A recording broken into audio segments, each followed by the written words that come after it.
Well done, Ruby. Can anybody think of Ruby's performance tonight? Oh wow, you've got such a beautiful softness to your voice, and every time you sing, you captivate me. I just want to listen, if that makes sense. And like, this is different, I think, to what you've shown us before. And like, we got to hear that head voice, and you've got, I think, one of the prettiest head voices I've ever heard.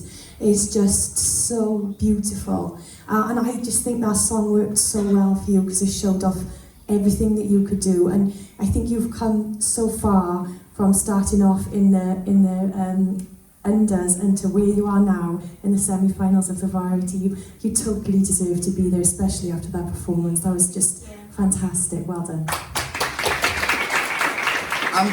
Ruby, this was probably the biggest challenge you've been given so far. And like at the beginning of the week when I suggested this, you was like, I've never heard of it. I don't know what it is. And fair play, you've learned a very difficult song. It's a very, very difficult song.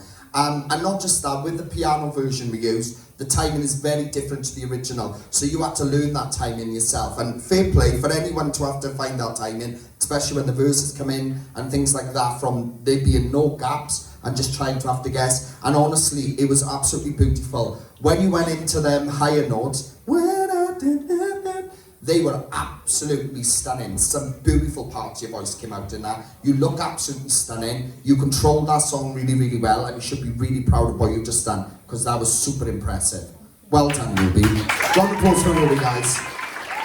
Well done, girl. Right then, ladies and gents, we're on.